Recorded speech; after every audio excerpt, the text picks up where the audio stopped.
సార్వత్రిక ఎన్నికలకు సిద్ధమవుతున్న వైసీపీ అధినేత జగన్మోహన్ రెడ్డి అభ్యర్థుల ఎంపికలో చేస్తున్న ప్రయోగాలు అందరినీ ఆశ్చర్యానికి గురిచేస్తున్నాయి. జగన్ తీసుకుంటున్న నిర్ణయాలు రాజకీయ వర్గాల్లోనూ ఆసక్తికరమైన చర్చకు దారితీస్తున్నాయి. రాజకీయంగా అర్ధబలం ఉన్న ఎంతో మంది నేతలను కాదని యువకులకు, సాధారణ వ్యక్తులకు పార్టీ టికెట్లు కేటాయిస్తున్న తీరు ఇప్పుడు సొంత పార్టీ నేతలనే కాదు ప్రతిపక్షాలను కూడా ఆశ్చర్యానికి గురిచేస్తున్నాయి.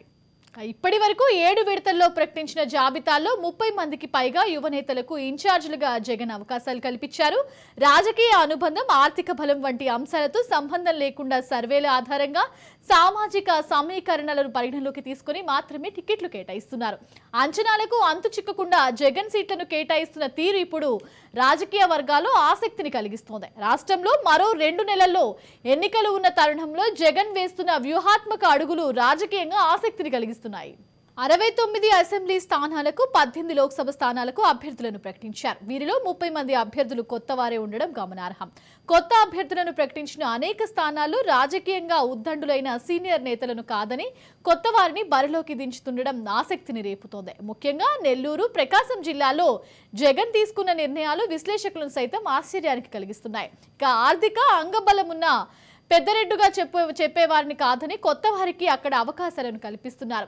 ఈ సమీకరణాలు ఇప్పుడు రాజకీయంగా ఆసక్తిని రేపుతున్నాయి. నెల్లూరు ఎంపీ అభ్యర్థిగా బరిలో దించాలని భావించిన సీనియర్ నేత వేమిరెడ్డి సూచనలను పట్టించుకోకపోవడంతో ఆయన వైసీపీకి రాజీనామా చేశారు. ఇక ఈ స్థానానికి అరబిందో సంస్థల డైరెక్టర్గా వ్యవహరిస్తున్న శరత్ చంద్రారెడ్డిని బరిలో దించేందుకు సిద్ధపడుతున్నారు.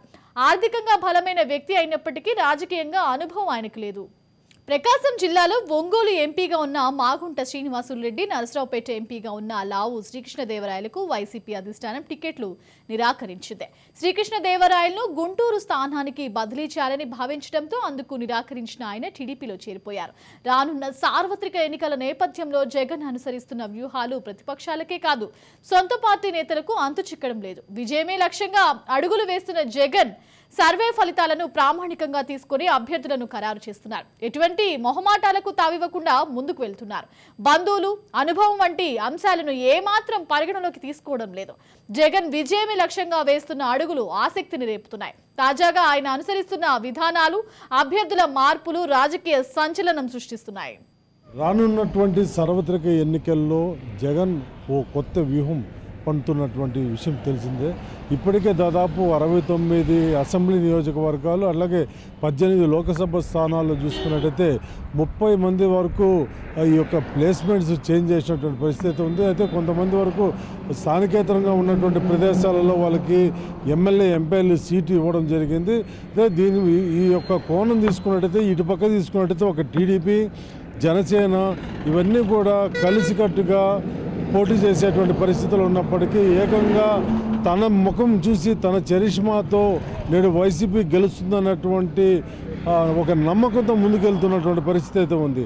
అయితే ఇది ఎంతవరకు ఉంటుందని కూడా చూడాలి. ఇప్పటికే మన చిత్తూరు జిల్లాలో తీసుకున్నట్టయితే చాలా వరకు సత్యవేడు ఎమ్మెల్యే అభ్యర్థి ఆదిమూలం బయట రావడం జరిగింది. అక్కడ కూడా కొత్త వ్యక్తిని పెట్టడం జరిగింది.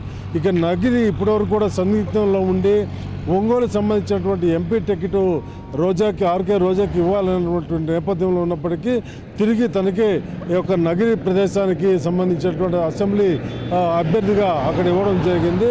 ఇక ఒక్కొక్క ప్రదేశం, అలాగే ఈ యొక్క ఆంధ్రప్రదేశ్లో సంబంధించినటువంటి ప్రతి ఒక్క ప్రదేశంలో మార్పులు, చేర్పులు స్థానికేతరంగా ఉన్నటువంటి వాళ్ళకి ఇస్తూ ముందుకెళ్తున్నారు. అలాగే ఇంకా తిరుపతి, చంద్రగిరి కాన్స్టిట్యున్సీ తీసుకున్నట్టయితే ఇప్పుడు ప్రస్తుతం ఉన్నటువంటి ఎమ్మెల్యే చెవిరెడ్డి భాస్కర్ రెడ్డికి ఒంగోలు ఇన్ఛార్జ్గా ఇవ్వడం జరిగింది. ప్రకాశం అక్కడ తనను పోటీ చేయనిస్తారా, ఏ విధంగా ఉంటుంది? ఎందుకంటే ఇప్పటికే వారసులుగా ఉన్నటువంటి చెవిరెడ్డి భాస్కర్ రెడ్డి తనయుడైనటువంటి మోహిత్ రెడ్డికి చంద్రగిరి టికెట్ ఇవ్వడము, అలాగే తిరుపతి ఎమ్మెల్యేగా ఉన్నటువంటి భూమన కరుణాకర్ రెడ్డి తనయుడైనటువంటి అభినయ్ రెడ్డికి ఇక్కడ టికెట్ ఇవ్వడము, ఇలా చాలా ప్లేసుల్లో కూడా ఇప్పటి వరకు కూడా ఎవరిని ఎలా తీసుకుంటున్నాడు, ఏ విధంగా ప్రణాళికతో ముందుకు వెళ్తున్నటువంటి విషయము స్థానికంగా ఉన్నటువంటి ఎమ్మెల్యేలకు కూడా తెలిసేటువంటి పరిస్థితి లేదు. అలాగే ఇన్ఛార్జీలు కూడా తెలియదు.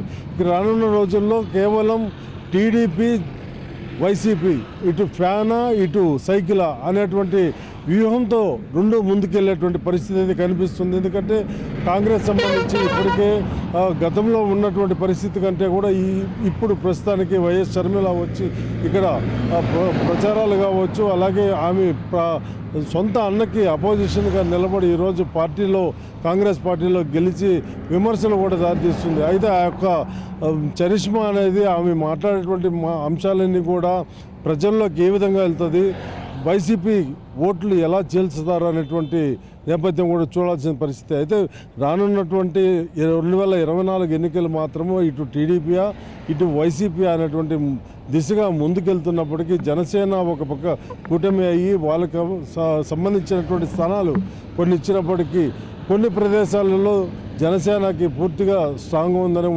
ఉన్నటువంటి పరిస్థితి అయితే ఉంది. అయితే టీడీపీ జనసేన రెండు మిక్స్ అయ్యి ఈరోజు మద్దతు పలికి పోటీలో దిగుతున్నటువంటి పరిస్థితుల్లో ఒంటరిగా పోటీ చేస్తున్నటువంటి వైసీపీ మీద ఏ విధంగా వీళ్ళు గెలుపొందుతారు, అలాగే వైసీపీ సంబంధించినటువంటి పరిస్థితుల్లో ఇక్కడ తీసుకున్నట్టయితే ఎమ్మెల్యేల కన్నా కూడా తన చరిష్మాతోనే గెలుస్తారనేటువంటి ప్రగాఢమైనటువంటి నమ్మకంతో జగన్ ముందుకున్నారు. అయితే వైసీపీ గెలుస్తుందా, ఇటు టీడీపీ జనసేన కూటమి గెలుస్తుందా చూడాల్సిందే. కెమెరా పర్సన్ రమణతో సుధీర్, రాజ్ న్యూస్, తిరుపతి.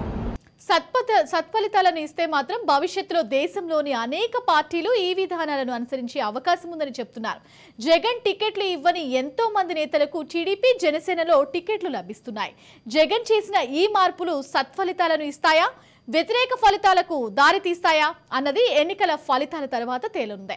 ఫలితాలతో సంబంధం లేకుండా ధైర్యంగా జగన్ తీసుకుంటున్న నిర్ణయాలు మాత్రం ప్రస్తుతం రాజకీయాల్లో సెన్సేషన్ అనే చెప్పాలి.